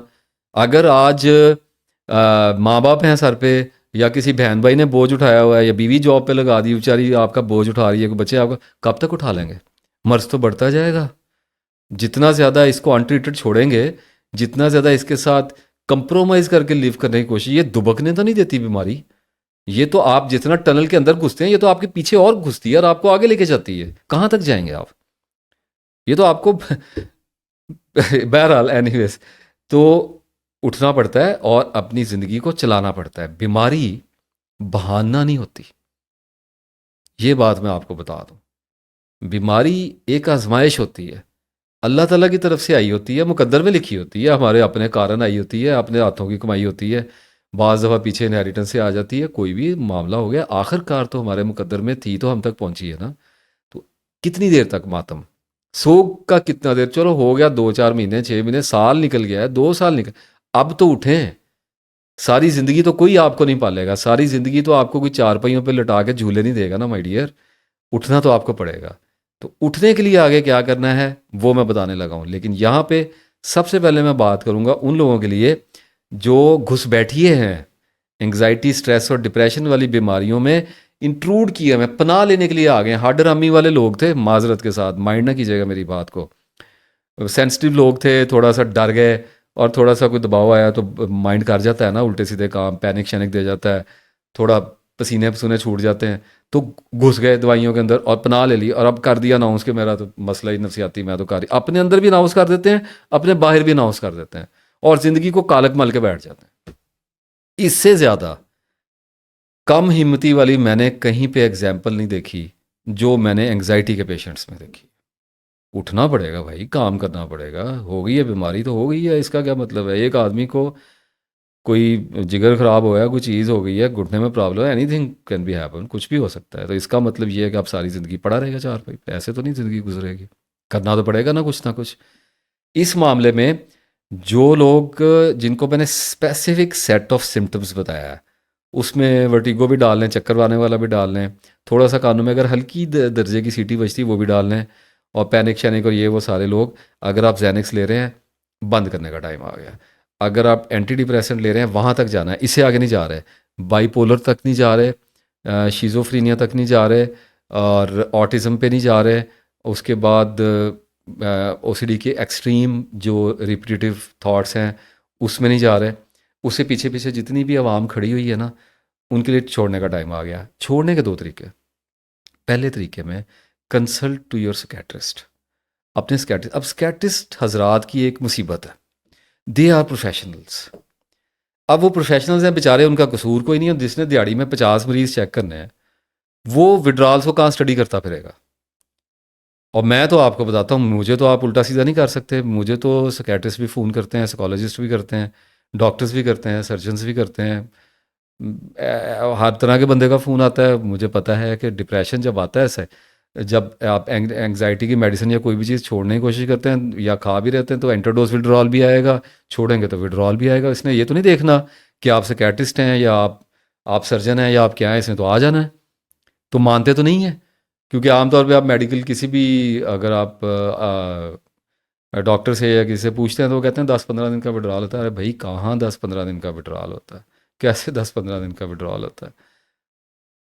एनीवेज, आगे चलने की कोशिश करते हैं थोड़ा सा। अब हम विड्रॉल्स में उतरेंगे।